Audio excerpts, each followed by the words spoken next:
Hello students, आज हम पढ़ेंगे एलिमेंट्स ऑफ सिमेट्री या सिमेट्री इन क्रिस्टल, या हम इसको कहते हैं सममिता के तत्व।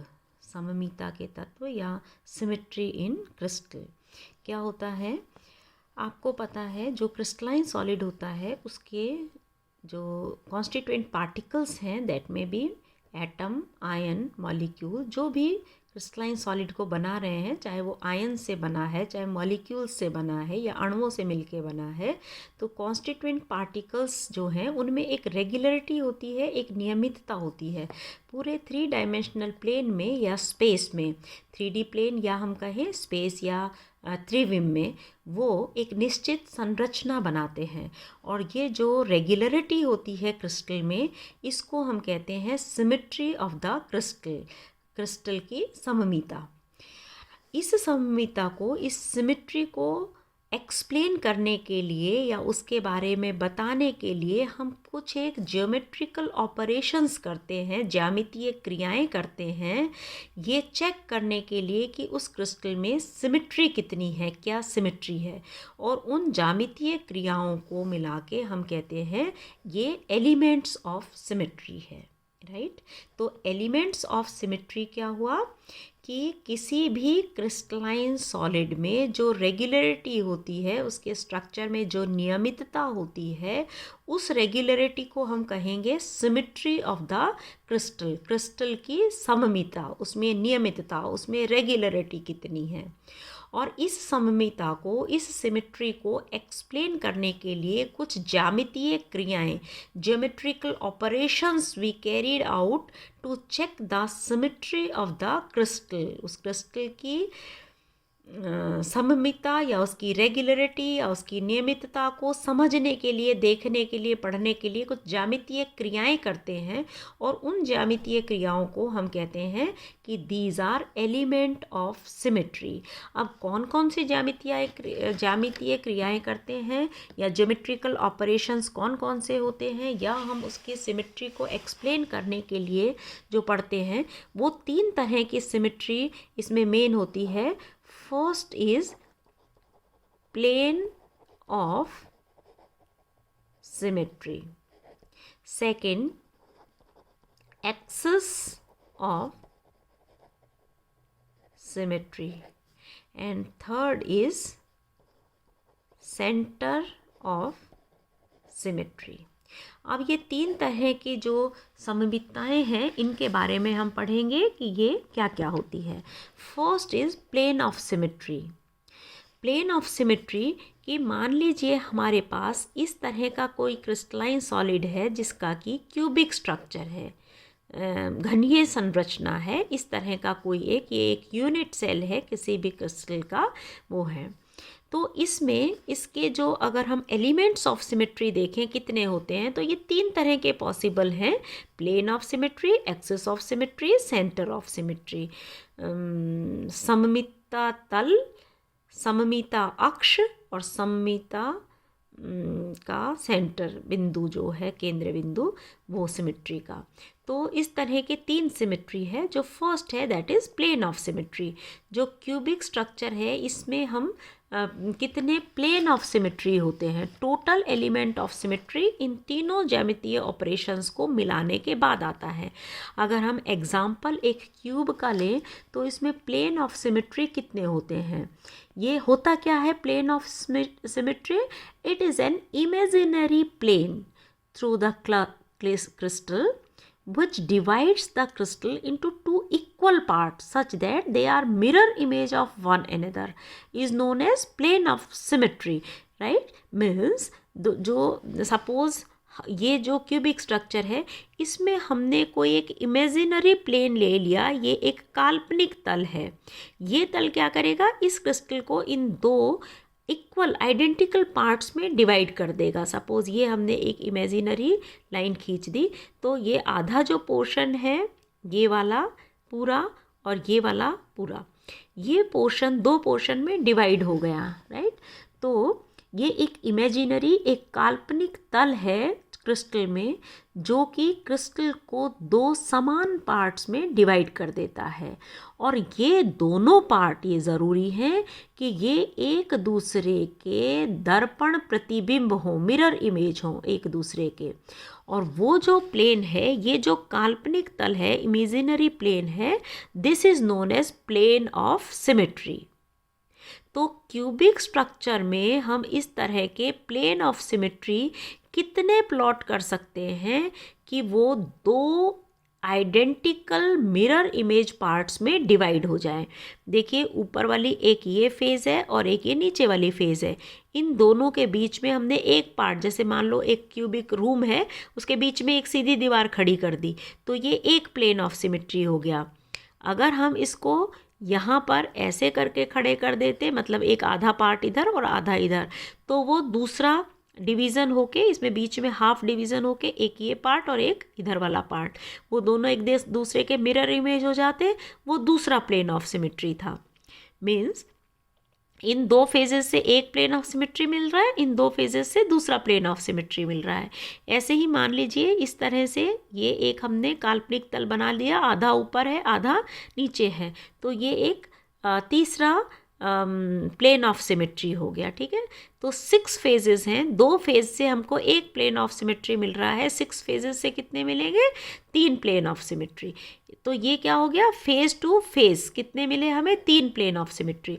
इसी तरह से एक एज से लेके दूसरे एज तक, यहाँ पर अगर मान लीजिए हम एक काल्पनिक तल खींच दें, तो ये आधा अलग बट गया, ये आधा अलग, और ये एक दूसरे के मिरर इमेज होंगे। तो एक एज से दूसरे एज के बीच में हमें एक प्लेन ऑफ सिमेट्री मिल रहा है।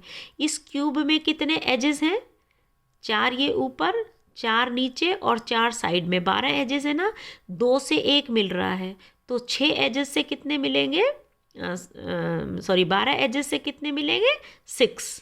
ठीक है, एज टू एज कितने प्लेन ऑफ सिमेट्री हो गए, 6। इस एज से इस एज तक, इस किनारे से इस किनारे में अगर एक ऐसे कोई प्लेन खींच दे, तो ये ऊपर का पार्ट हो गया, ये नीचे का, ये एक दूसरे के मिरर इमेज हो गए। इस तरह से ये सपोज क्यूबिक स्ट्रक्चर है ना, इसमें हम ये कहें कि इस एज से इस एज के बीच में हमने एक काल्पनिक तल खींच दिया, तो ये आधा अलग हो गया, ये आधा अलग हो गया, एक दूसरे के मिरर इमेज हो गए।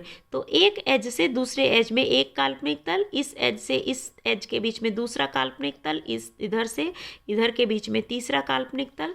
तो इस तरह से डायगोनली 2 एजेस के बीच में एक काल्पनिक तल मिलता है। टोटल इसमें 12 एजेस हैं, तो 6 इमेजिनरी प्लेन मिलेंगे, जिसको कि हम प्लेन ऑफ सिमेट्री कहेंगे। Edge to edge, face to face 3, edge to edge 6। तो टोटल इसमें कितने हो गए प्लेन ऑफ सिमेट्री, अगर क्यूबिक स्ट्रक्चर है तो 9 प्लेन ऑफ सिमेट्री।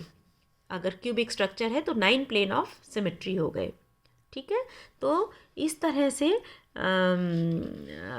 क्यूब में 9 हो गए। अगर मान लो ब्रिक है या कोई ऐसे हम कहें आयताकार सा स्ट्रक्चर है ना, रेक्टेंगुलर है, तो उसमें कितने प्लेन ऑफ सिमेट्री हो जाएंगे, उसमें एज टू एज नहीं होंगे, क्योंकि वो जैसे इस तरह का मान लीजिए एक क्यूबिक स्ट्रक्चर है,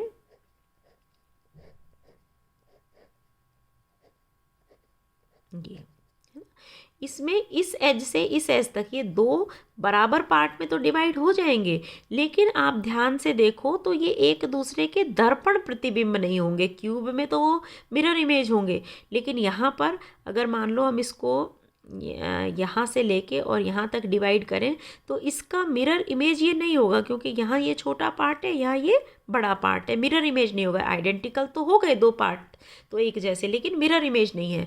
तो इसमें एज फेस टू फेस तो ज़रूर, जैसे यहाँ से हमने आधा कर दिया या बीच से आधा कर दिया 3, वो फेस टू फेस तो प्लेन ऑफ सिमेट्री है, लेकिन एज टू एज 6 नहीं है। तो इसमें टोटल प्लेन ऑफ सिमेट्री अगर इस तरह का स्ट्रक्चर है तो केवल 3 होंगे, क्यूब है तो 9 प्लेन ऑफ सिमेट्री होंगे। इस तरह हर स्ट्रक्चर के प्लेन ऑफ सिमेट्री अलग अलग होते हैं। डायगोनल प्लेन ऑफ सिमेट्री 6 हो गए इसमें, है ना, और ये 3 हो गए। तो इस तरह से अगर क्यूबिक स्ट्रक्चर है तो उसमें प्लेन ऑफ सिमेट्री कितने हुए, 9। नेक्स्ट आता है axis of symmetry.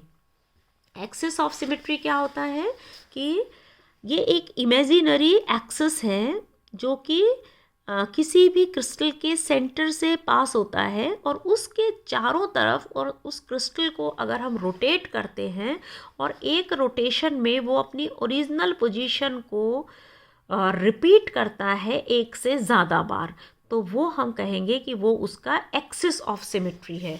For example, अगर ये क्यूब है, ठीक है, इस क्यूब में इस नीचे वाली फेज़ और इस नीचे और ऊपर वाली फेज़ के बीच में हमने एक ये अक्ष बना लिया, ठीक है।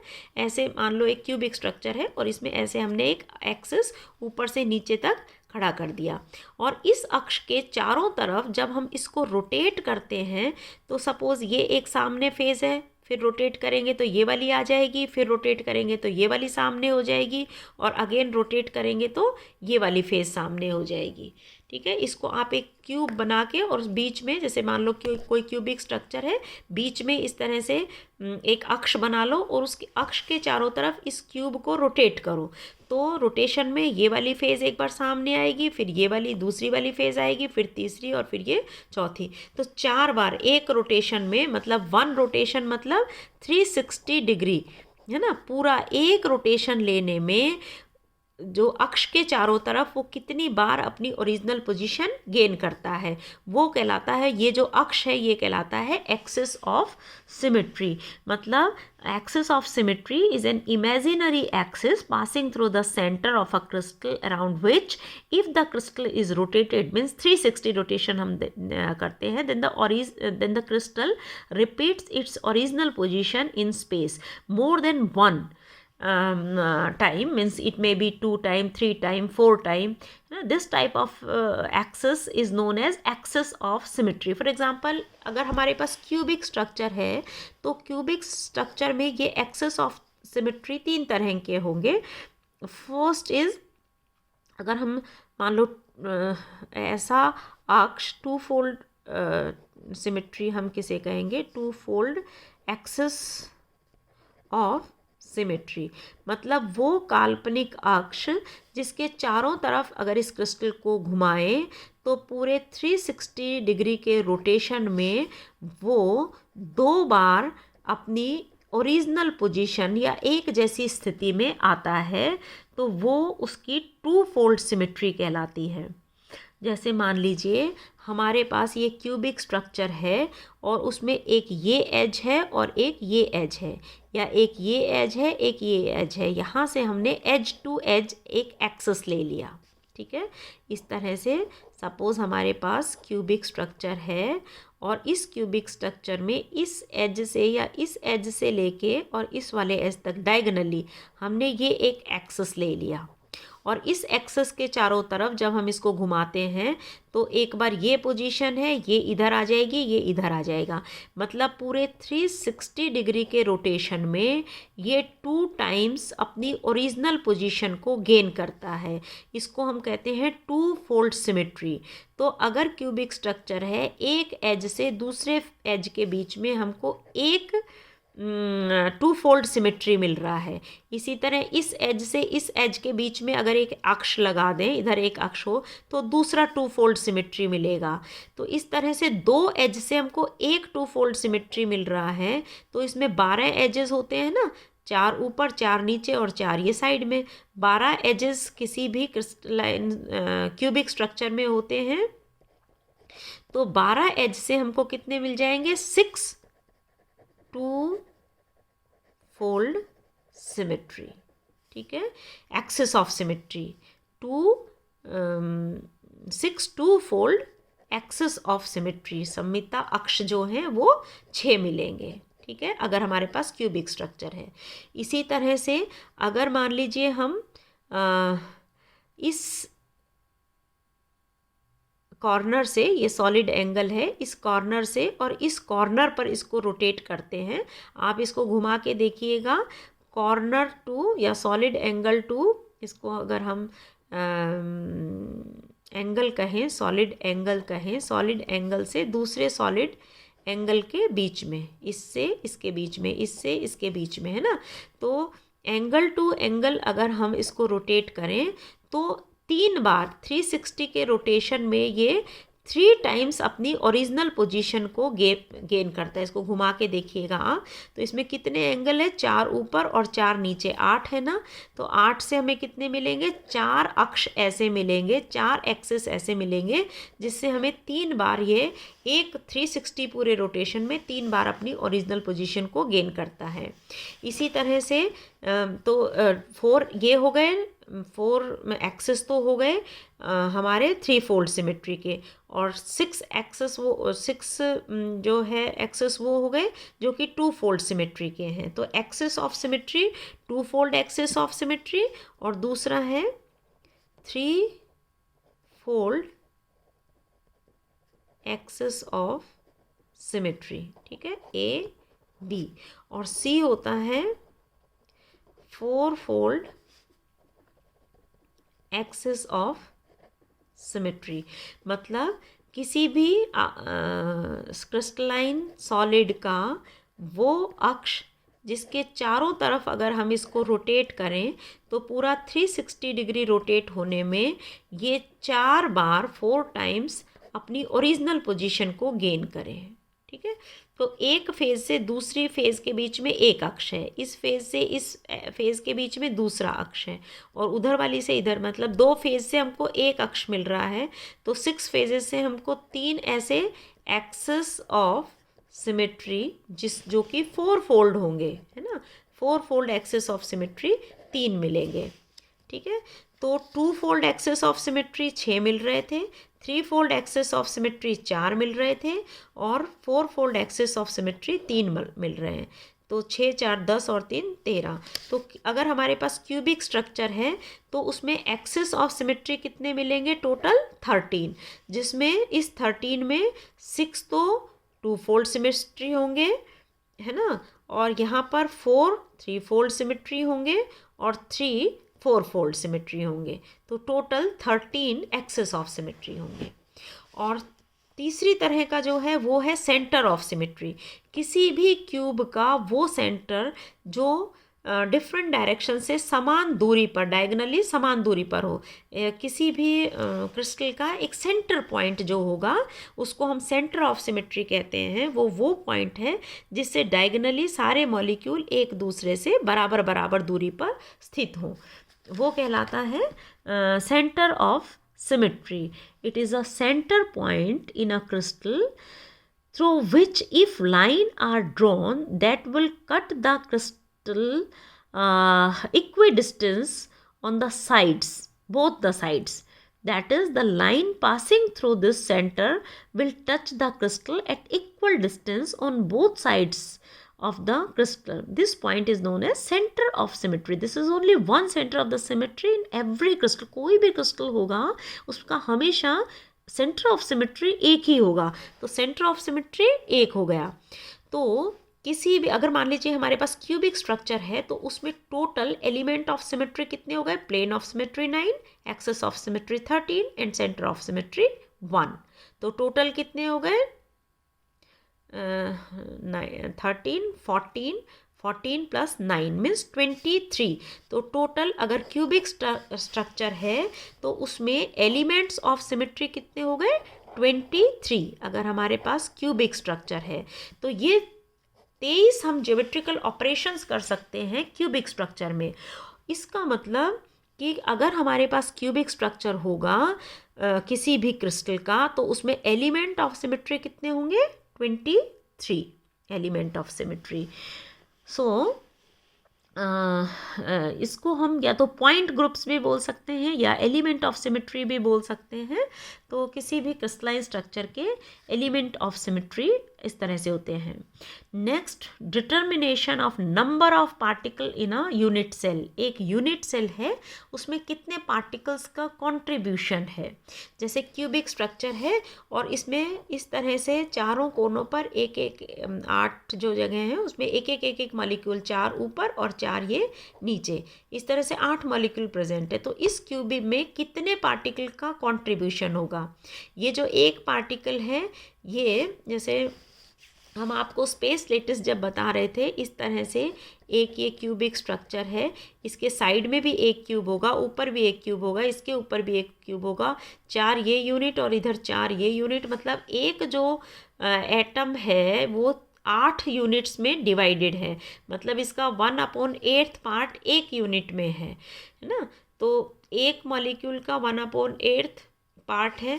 तो इस तरह इसमें टोटल कितने मॉलिक्यूल है, अगर वो सिंपल क्यूबिक स्ट्रक्चर है, ठीक है, तो उसमें टोटल नंबर ऑफ मॉलिक्यूल कितने होंगे, एक में 1/8 है तो 8 मॉलिक्यूल है ना इसके, तो इंटू 8 मतलब 1 मॉलिक्यूल होगा इसमें पार्टिसिपेशन, मतलब 1 पार्टिकल जो है वो इसके यूनिट सेल में उसका जो नंबर ऑफ मॉलिक्यूल होंगे पार्टिकल्स के वो 1 होगा, 1 मतलब टोटल जो पार्ट होगा वो 1 मॉलिक्यूल होगा।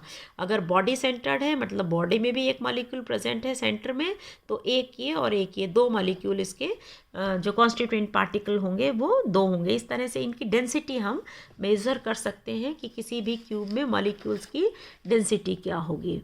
ठीक है, नेक्स्ट टर्न पे हम पढ़ेंगे types of space lattice. Thank you.